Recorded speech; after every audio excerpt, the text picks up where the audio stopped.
approximately 11,000 deaths yearly with this disease.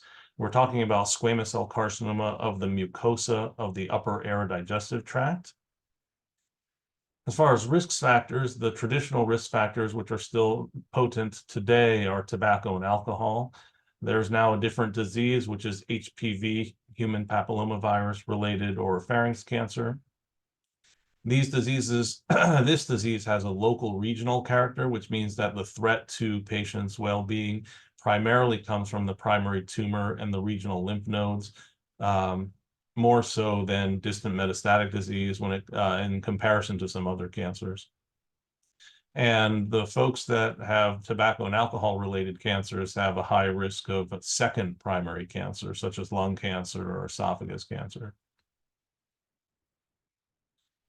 So anatomy of the mucosa of the upper airodigestive tract can be very confusing. Here are 19 sites where tumors can arise, each of which have prognostic or therapeutic implications. But let's not focus on that today. If you look at this sagittal cut of a CAT scan, it also looks pretty confusing. But we can boil it down to this diagram, which I made. There's the oral cavity, oropharynx, nasopharynx, larynx, and hypopharynx. And as far as comments today, we're going to exclude the nasopharynx because that's a different disease as well. So we will focus here. We talked about local regional character, regional meaning the regional lymph nodes. Here are the 5 levels anatomically of lymph nodes. 1 is the submental submandibular. Levels 2, 3, and 4 lie deep to the sternocleidomastoid muscle. Level 5 is called the posterior triangle, which is bordered by the posterior edge of the sternocleidomastoid muscle, the lateral edge of the trapezius muscle, and the clavicle. How about tobacco and alcohol as risk factors? If you look at the left and right axis, this is never smokers, this is greater than 40-pack year smokers, and these are non-drinkers. So if you look at how much people smoke, then you get up to a relative risk of about 5 times to 6 times the chance of developing squamous cell carcinoma of the head and neck if you smoke a ton. So 5 to 6 times, meaning 500 to 600% more likely. How about people that never smoked but drink a lot? Again, you see that when you drink a lot, greater than 30 drinks per week, that relative risk gets to about 5 again. So again, 5 times or 500% increase in chance of developing. Now, what about people that smoke a lot and drink a lot? You see that there's nearly a 40-time increase in relative risk, which means 4,000% higher chance of developing one of these cancers. So this is very, very real when we talk about tobacco and alcohol risk factors. How about the HPV disease? Well, this is on the rise. So if you look at the blue line here, this is the rise in incidence over the past 3 decades of HPV-related oropharynx cancer. If you look at the gray line, this is the non-HPV related, so more so the tobacco and alcohol, which is slowly decreasing. And so that's really the tale of oropharynx cancer right now. Human papillomavirus, we talked about as a different disease than tobacco alcohol related tumors. And here are some of those features. It's about 70% of squamous cell carcinoma of the oropharynx. It's overwhelmingly HPV serotype 16. As far as the patients that you see, it's pretty obvious that it's a different disease as well. It's oropharynx, primarily tonsil invasive tongue, younger age at presentation, less tobacco and alcohol exposure, higher rate of regional lymph node disease at diagnosis, and yet better overall survival, disease-free survival, and a lower second primary tumor rate. Okay, let's get into treatment for head and neck cancer. So treatment principles. For low bulk disease, where it's basically a small tumor, no lymph nodes, goal is best chance for cure with quality of life, and treatment is single modality with either surgery or radiation. One of the themes of today is that systemic therapy, my treatment, is never a potentially curative treatment in and of itself. For high bulk disease, bigger tumors, lymph node positive, still curative intent with best quality of life possible, but now combined modality therapy, meaning 2 or 3 of the modalities, surgery, radiation, or systemic therapy. But again, it's surgery or radiation based. For recurrent metastatic disease with no surgery and no RT option, this is unfortunately an incurable scenario where the goals of treatment are palliative for quality of life and potential prolongation of quality living. And in this setting, it's palliative systemic therapy alone, my treatment. We wish it worked better. The median survival is in the range of 6 to 15 months, depending on what treatment you pick. And so we hope that we can do better than that as we move forward. We've made big progress in recent times, though, with what's called immune therapy or immune checkpoint inhibitor therapy, which we'll talk about soon. So again, these are the indications: primary concurrent chemoradiation, and we'll talk about that first. Theme, not curative as a single modality, systemic therapy. Okay. Curative intent, primary concurrent chemoradiation, meaning radiation is the base of the curative intent therapy, and this is non-surgical treatment. Standard of care at our institution right now is that for HPV negative disease of the oropharynx or larynx hypopharynx, treatment is RT to 70 gray with high-dose cisplatin, 100 milligrams per meter squared every 3 weeks times 3 cycles. For HPV positive oropharynx cancer, and that's in the tonsillar base of tongue, radiation can be de-escalated at our center from 60 to 70 gray range, depending on the case, with low-dose cisplatin, 40 milligrams per meter squared once weekly. Nationally and at our center, there's no preferred treatment that involves targeted or immunotherapies as part of curative intent treatment, either RT or surgery based. So no immunotherapies or targeted therapy during chemoradiation, none before, none after as of present, as far as preferred treatment. Why do we do chemoradiation for this setting? Well, there's a huge meta-analysis, which is just a big landmark trial that involved over 15,000 patients and over 90 to 100 randomized trials. And we see that concurrent chemoradiation led to a risk reduction of 19% in overall survival with a highly statistically significant p-value.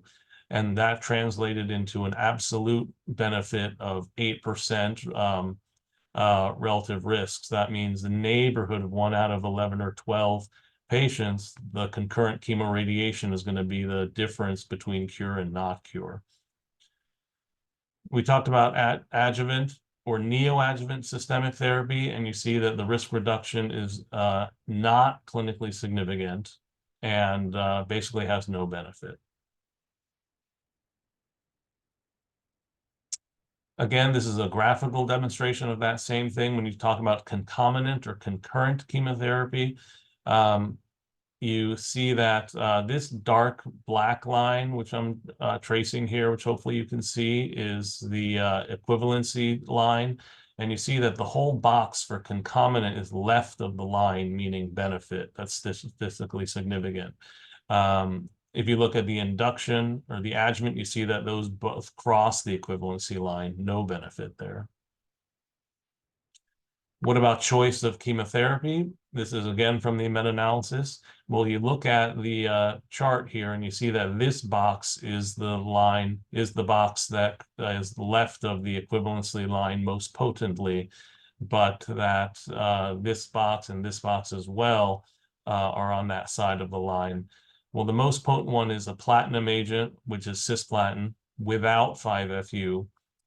Cisplatin with 5-FU was also across that line of benefit, but you see that cisplatin or platinum chemotherapies are the foundation of that choice of chemotherapy.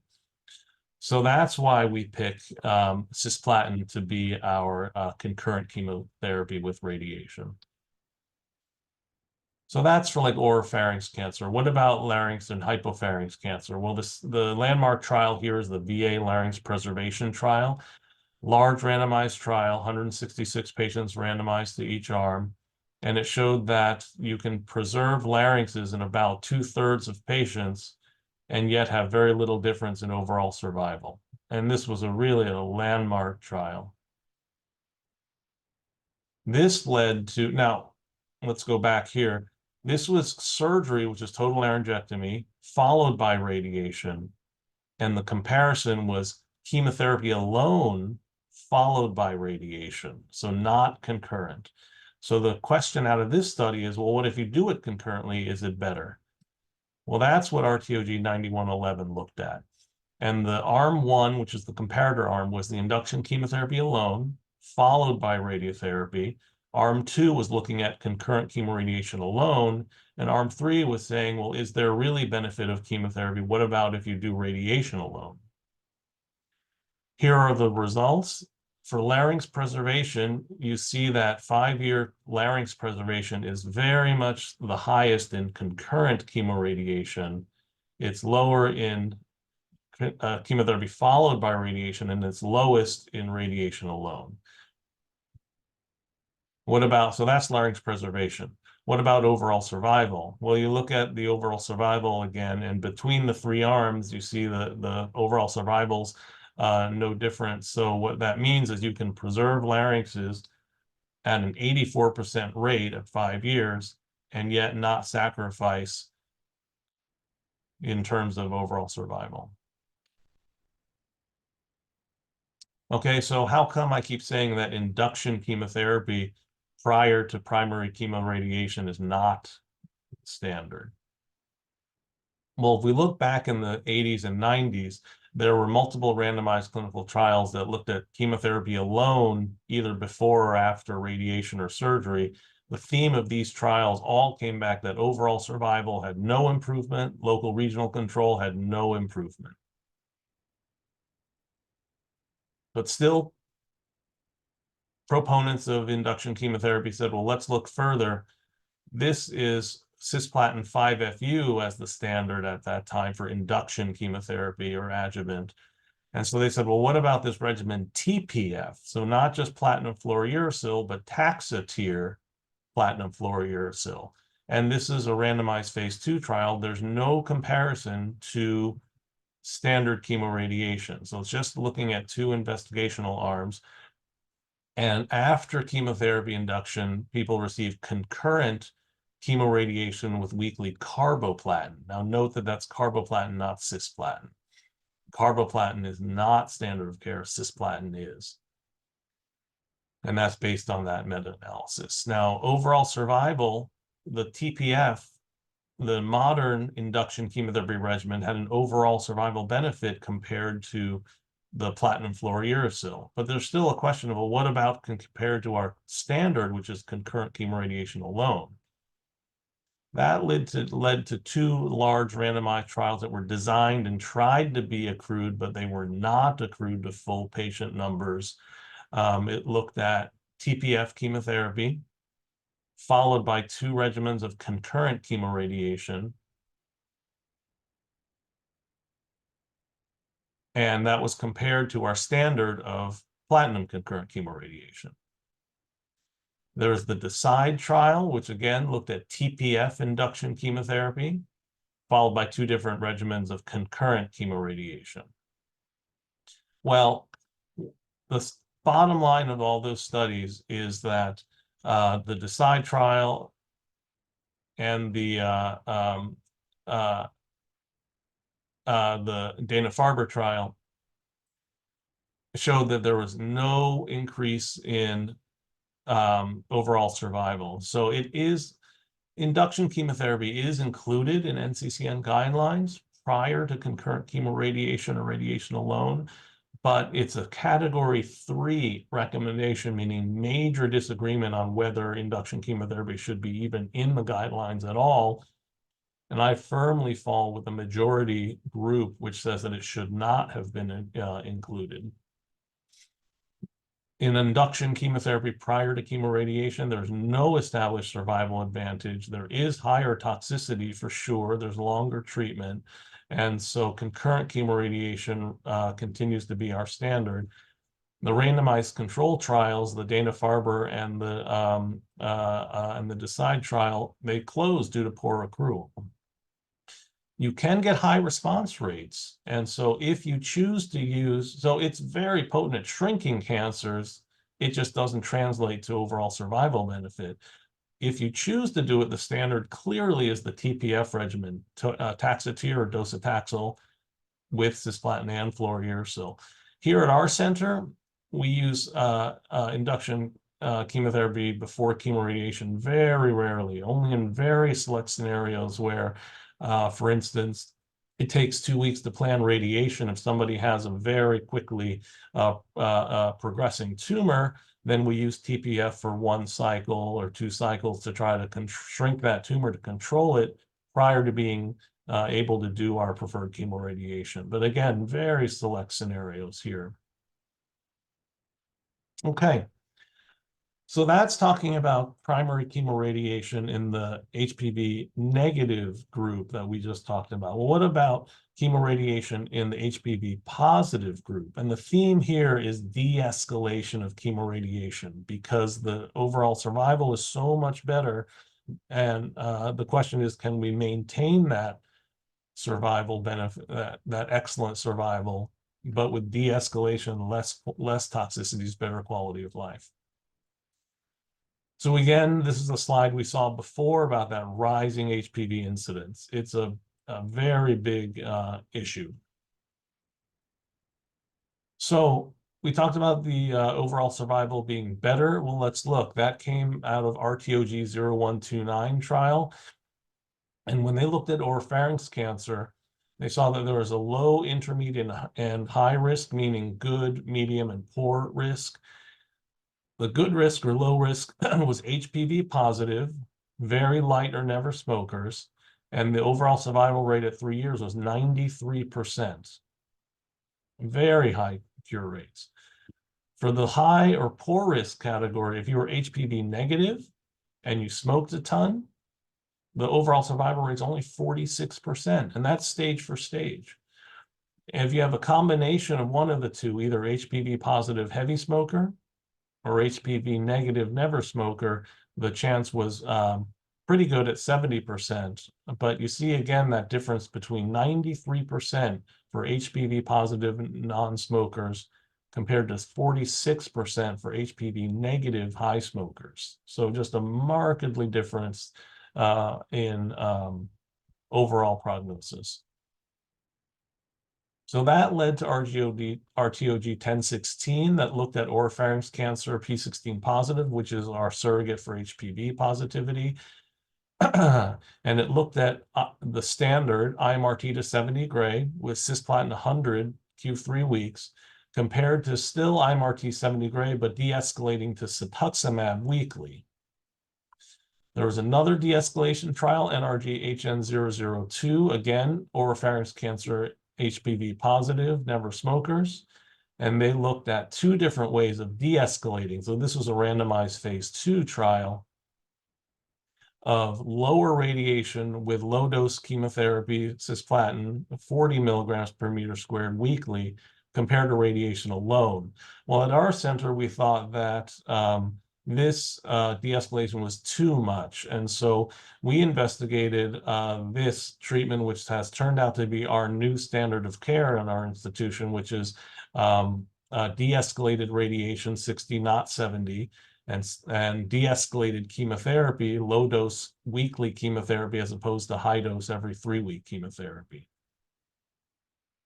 There was another de-escalation trial that was surgery-based, ECOG 3311, where everybody got surgery and neck dissection first. And then when you looked at post-operative chemotherapy, we looked at de-escalation, 4 versions of de-escalation. So that led to our study, which we think is a very important study nationally, and it's being parts of the study have already been published, and another part of the study is being submitted for publication. And this was MECCHN01, which is our study that was investigator initiated here and only performed here at Methodist. Single arm, open label, de-escalation trial, 95 adults, stage 1 through 3 HPV positive oropharynx cancer. We de-escalated radiation to 60 gray when possible.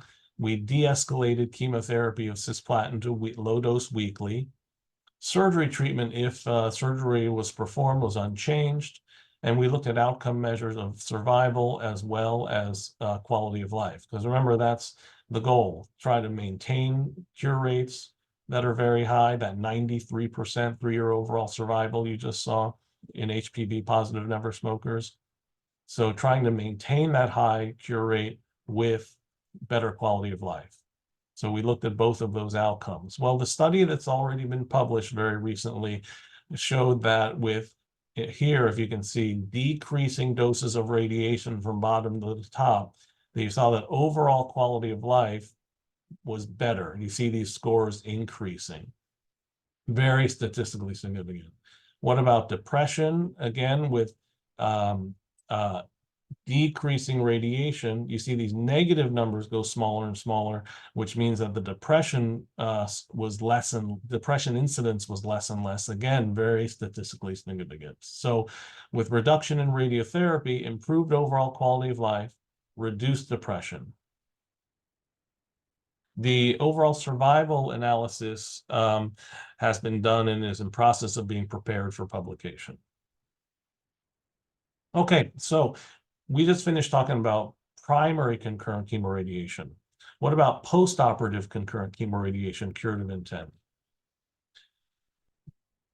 This is why it's standard. 2 large multi-centered randomized trials, one in the United States, RTOG, and one in Europe, EORTC, looked at curative intent, resected squamous cell carcinoma of the head and neck with poor risk pathologic features. We'll talk about what that is next slide.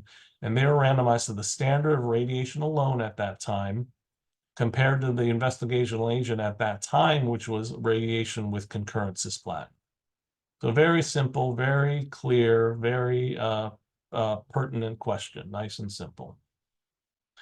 What are those poor risk criteria? Well, in RTOG, it was extranodal extension, positive margins, and greater than 2 lymph nodes. In the European study, extranodal extension, positive margins, and a few other high-risk features: perineural invasion, vascular invasion, T4 big tumors, or N2-3 big lymph nodes, or level 5 low lymph nodes. But what you see is that positive margins and extranodal extension are common between the two. So if you look at the outcomes of each study individually, local regional control was statistically significantly better with post-op concurrent chemoradiation compared with radiation alone. That's in both studies. The disease-free survival was also better in both studies, and overall survival was statistically significantly better in the EORTC study and trended towards better for chemoradiation in the RTOG study. This is a comparative analysis of both of those studies together because we noted that positive margin and extranodal extension or extracapsular extension of lymph nodes were the common high-risk features of both. And you see that overall survival when you just focus down to positive margins or extranodal extension, you see that overall survival was improved in both studies. Again, the p-value only 0.06, but that's barely not clinically significant, and that's a high, strong trend, as you see from the curve, for benefit for postoperative concurrent chemoradiation compared with radiation alone. So what's the conclusion for post-op chemoradiation? Post-op concurrent chemoradiation with cisplatin is the standard of care for treatment nationally of patients with the poor risk pathologic criteria of positive margins and or extranodal extension. And or meaning you don't have to have both, it's either or. Okay, and again, adjuvant meaning systemic therapy alone in the setting of surgery or radiation remains investigational. Still being looked at to see if we can find a regimen that includes immunotherapy that will still increase overall survival, but that hasn't come through yet. Lastly, we're going to talk about the incurable setting role for systemic therapy in the recurrent metastatic disease setting. Here are your active drugs. The platinum medicines are the most important traditional chemotherapies. Additional chemotherapies that can be used together with platinum or individually are the taxanes, fluorouracil, methotrexate, cetuximab. But now we have immune therapies. So PD-1, PD-L1 immune checkpoint inhibitors of pembrolizumab, which is Keytruda, and nivolumab, which is Opdivo. And we'll look at the benefit of those. Here's the landmark trial, KEYNOTE-048. Curative intent, palliative intent, first-line recurrent metastatic disease, very large randomized trial, randomized to 3 arms, 1:1:1. The standard from an older trial was cetuximab, cisplatin, and fluorouracil. The 2 comparator arms were pembrolizumab, platinum, fluorouracil, and another investigational arm of pembrolizumab single agent. When we say, and then we looked at PD-L1, which is the biomarker for the target of pembrolizumab. That's measured by what's called CPS, the PD-L1 status. Okay, this is just for demonstration purposes. Obviously, we can't see detail, but hopefully you can see well enough that the blue lines are all above the red lines, which mean that the pembrolizumab containing regimens did better than the comparison of the cetuximab cetuximab chemotherapy arms. Hopefully you can see this as it was a very complicated study, but this is the bottom line that we use in standard of care, is that for PD-L1 high, CPS greater than 20, pembrolizumab chemotherapy versus cetuximab chemotherapy, the pembrolizumab chemotherapy was significantly better, 15 versus 11 months median overall survival. This is the highest median survival we have ever seen in this disease. For the high PD-L1 again, in fact, pembrolizumab single agent was versus cetuximab chemotherapy was exactly the same benefit, 15 versus 11 months. Therefore, what do we do? For high PD-L1, we use pembrolizumab single agent. Essentially, no significant toxicity in 95% of people. Really wonderful quality of life with a lot of clinical benefit. What about for the medium PD-L1 expressors, CPS 1 to 19? Well, if you look at pembrolizumab chemotherapy, again, it was better than cetuximab chemotherapy with a median overall survival of 13 versus 10 months, statistically significant. If you look at pembrolizumab alone, single agent, remember the very low toxicity treatment versus cetuximab chemotherapy, the median overall survival is about the same, not clinically significant. So what do we do for these patients? Medium level PD-L1 status.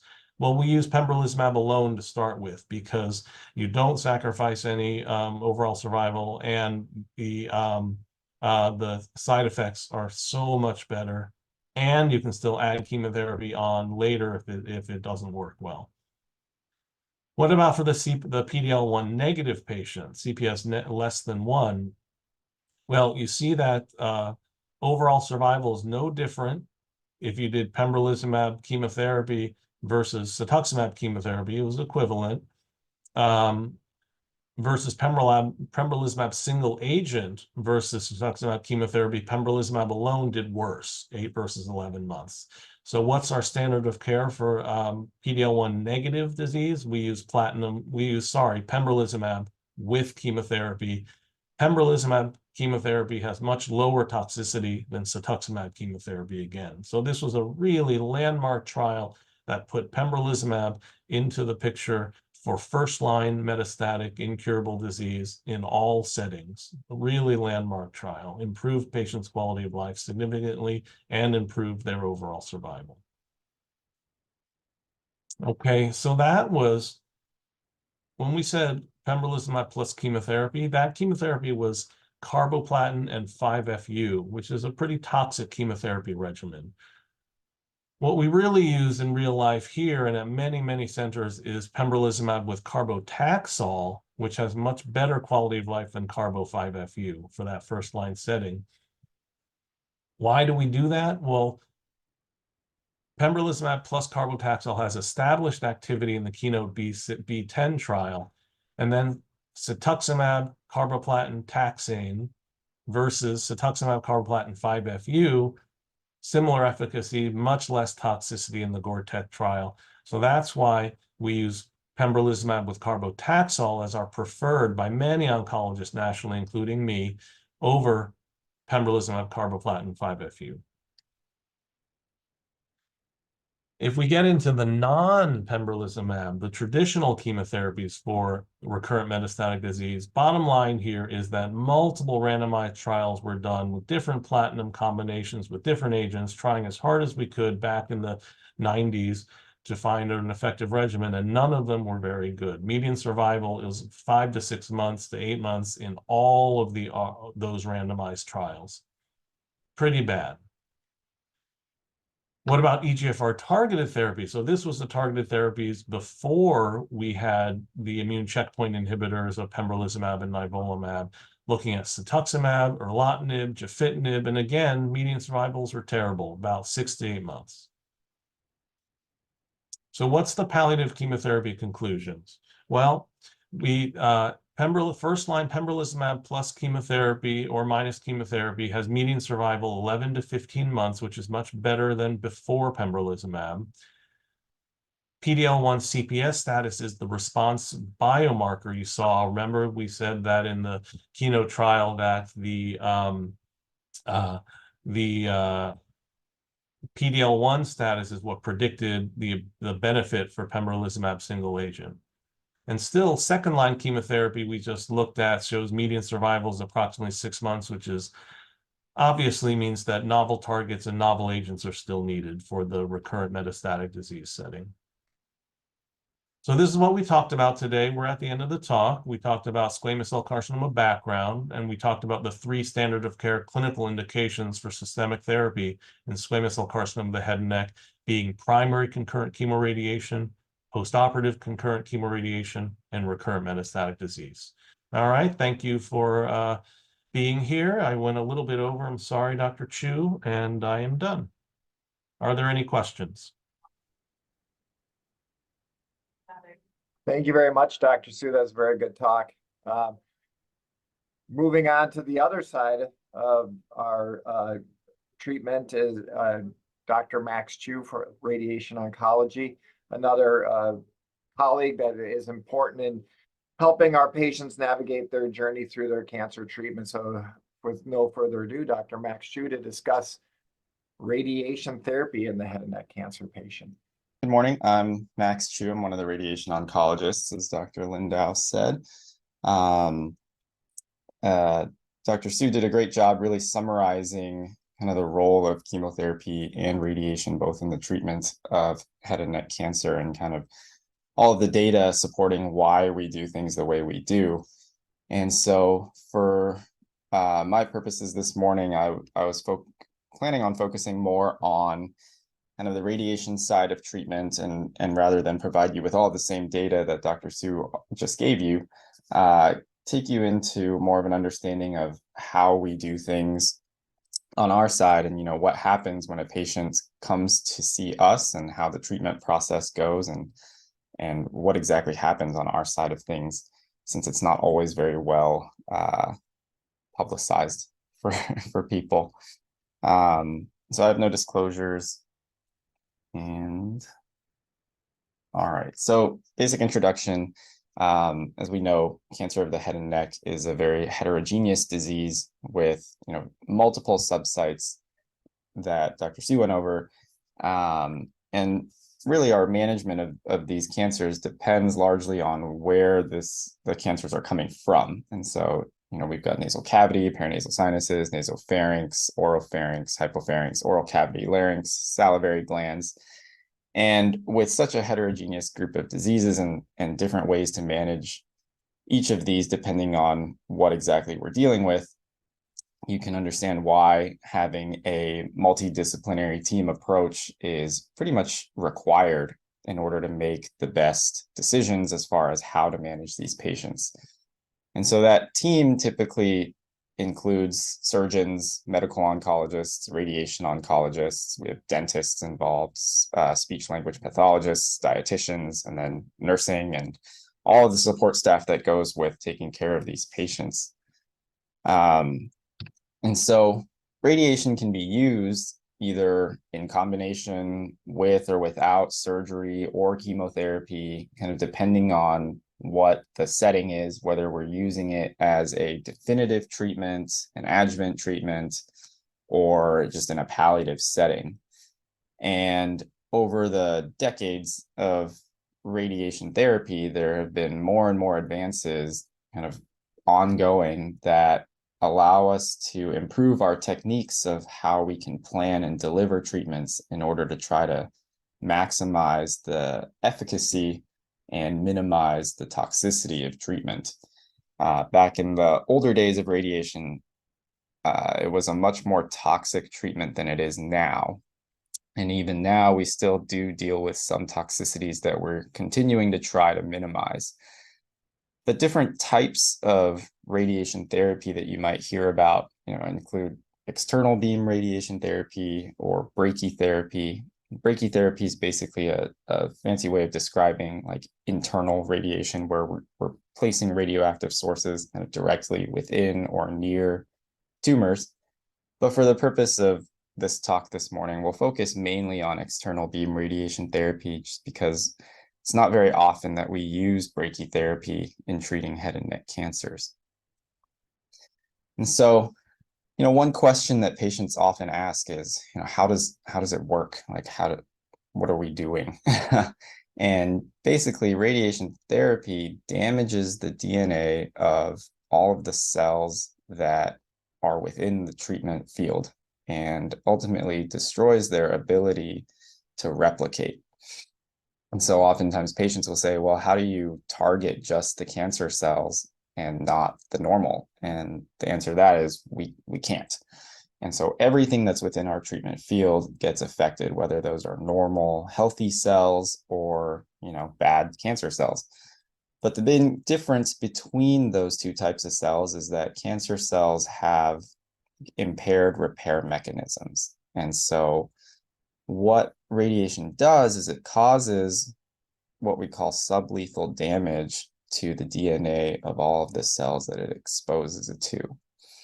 And over time, those small amounts of sublethal damage eventually kind of accumulate into lethal damage, which causes cell death. And so when you see patients who are going through radiation, typically you'll hear that they're on treatment for 6 or 7 weeks. And so that's what we call fractionation. And fractionation is one way that we're able to kind of spare that normal tissue, but also continue to damage the cancer cells. And so there's some processes that we call the 4 R's of radiation, like repair, repopulation, redistribution, and reoxygenation.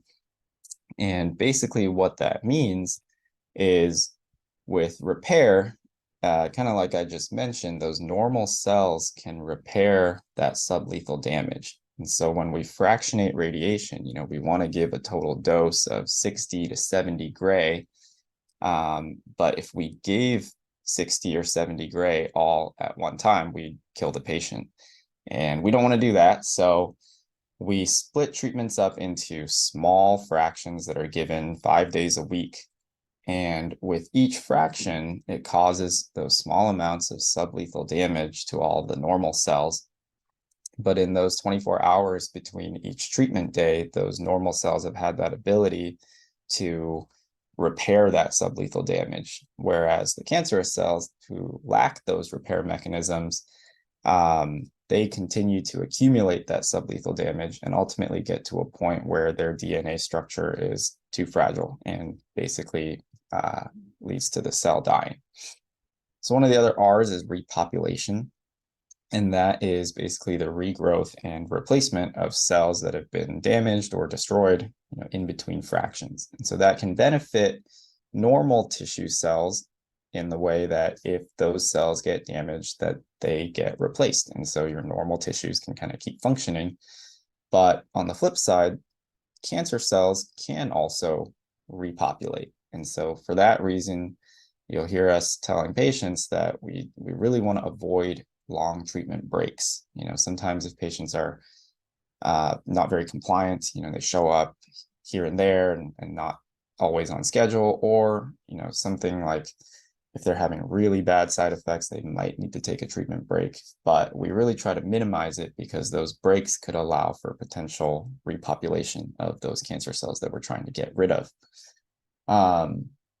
Redistribution is basically describing how cells are always going through the cell cycle. And so we know that cells in that mitosis phase or that G2M phase are the most sensitive to radiation, but not every cell every day is going to be in that sensitive phase.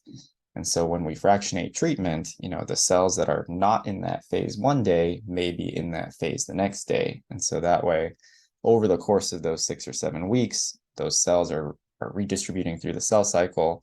And that way we're able to make sure that we're getting radiation to them during those most sensitive phases. And then reoxygenation is the other R of radiobiology. Basically, that refers to the hypoxic cells that become reoxygenated, which makes them more sensitive because radiation relies a little bit on oxygenation of cells in order to be the most effective, because it can cause free radicals and that helps with DNA damage. And so oftentimes when you have a tumor, you have like a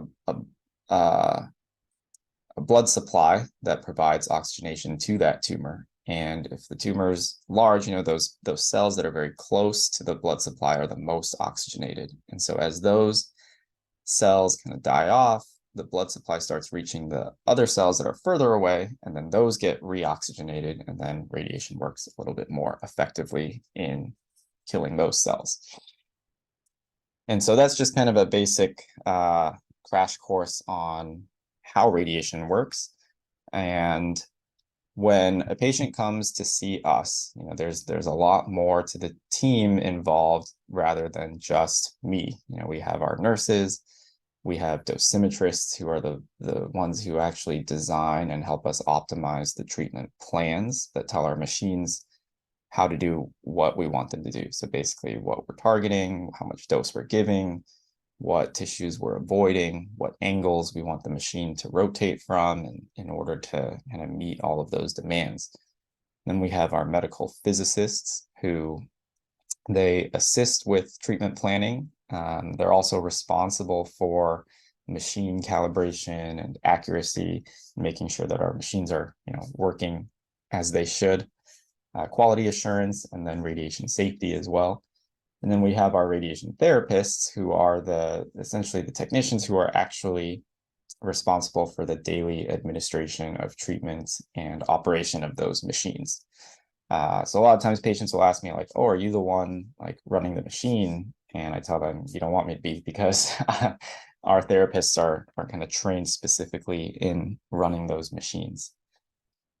And so with external beam radiation therapy, this is a picture of a pretty general setup, particularly for someone if we're treating in the head and neck region. So that machine that they're laying under is called the linear accelerator. And the part of the machine that's sitting right above the patient here is where the actual radiation comes out from. And during the treatment, this machine will kind of rotate around the patient, and it can come from all sorts of angles. And that treatment table that the patient's laying on also rotates and has 6 degrees of movement, basically. So we can essentially target tumors from any angle or any direction that we need to. And you can kind of see in this picture, there's a mask around this patient's head, and that helps us with immobilization so that we don't have moving targets and that we have essentially the exact same treatment setup for treatment every day. So what the process looks like when a patient comes to us is, they'll have their initial consultation, then we do what we call a CT simulation, Then we get into the treatment planning phase, treatment delivery, on treatment management, and then after treatment's over, the follow-up phase. So what that CT simulation is that's the visit where the patient comes in and we basically will obtain a CT scan of whatever area of the body we're treating. So for head and neck, we'll scan essentially the whole head, the whole neck to the upper chest, and we'll simulate their treatment position to be the same as how we plan to deliver their treatments. So during that time, we'll make these immobilization devices, as you can see on the right side of the screen here, which is like a big mask that we heat up and it gets flexible and we can shape it exactly to the shape of their body. And it attaches to our treatment table to keep them from moving around. And that allows us to put them in the exact same position every time. We also use reference marks sometimes on the mask. You can see a picture on the bottom there. We've got positioning lasers in the room that help us with positioning accuracy, and we'll draw marks on the mask to make everything line up. And the CT scanner that we have is linked to our treatment machines. And oftentimes patients will say, like, well, I just had a CT scan like last week. Why do we need to do another one? And that's the main reason, is that this scan is what we use to actually design the treatments. And so after we get that CT scan done, the next step is treatment planning. And during that time, basically what I'm doing is using all of the information that we have from physical exams, MRIs, PET scans, infusing that with our simulation CT scan so that I can draw out all of the areas that we're targeting with radiation, but also draw out all of the normal tissues. And so this is a picture, kind of a snapshot of something that, like in what we call our contouring space. So you can see the mandible is drawn out in orange. This is the oral cavity, or part of the oral cavity, drawn out in yellow. We've got submandibular glands drawn out here. And then this orange line here is a large lymph node that this patient had. This red is circling his primary tumor. And then we basically add margins around those volumes to account for any sort of microscopic disease and also any potential patient movement, millimeters of change in their positioning. And then this is the lymph node level on the left side that I'm targeting. And from there, we use those volumes, and our team of dosimetrists takes that information and we tell them what dose we're trying to give, what areas we're targeting, what structures we're avoiding, and they come up with a treatment plan that ends up looking like this. And what all these lines are is they show you levels of dose. So within this red line here, this is my 70 gray volume. And then this blue line here is my 56 gray volume. And so all of the areas within that blue line are getting 56 gray. All the areas within this red line are getting 70 gray. So you can see on kind of the coronal, it's a pretty large field here. And you can see where the primary disease is, and then also those elective nodal regions in the neck that we cover to a lower dose. And then this crazy graph of colorful lines on the top right is what we call a dose volume histogram, which basically each line correlates to one of these structures that we drew. So whether it's oral cavity, esophagus, submandibular glands, parotid glands, mandible, it gives us an idea of how much of the volume of each structure is receiving how much radiation. And we can use that to determine whether or not we're kind of meeting our dose limits or dose constraints to each of those. So assuming everything looks good, which this plan was perfect, of course, we'll approve it, and then we start treatment delivery. And so a course of treatment generally for head and neck cancer is typically over 6 to 7 weeks, as Dr. Su kind of described in his talk, where we deliver these treatments 5 days a week. And these treatment visits are usually very quick, with a door-to-door time. I tell the patients about 30 minutes when they're in to when they're leaving. An actual treatment time when radiation is being delivered is only a few minutes each time. And during that time, they're just laying still on that treatment table.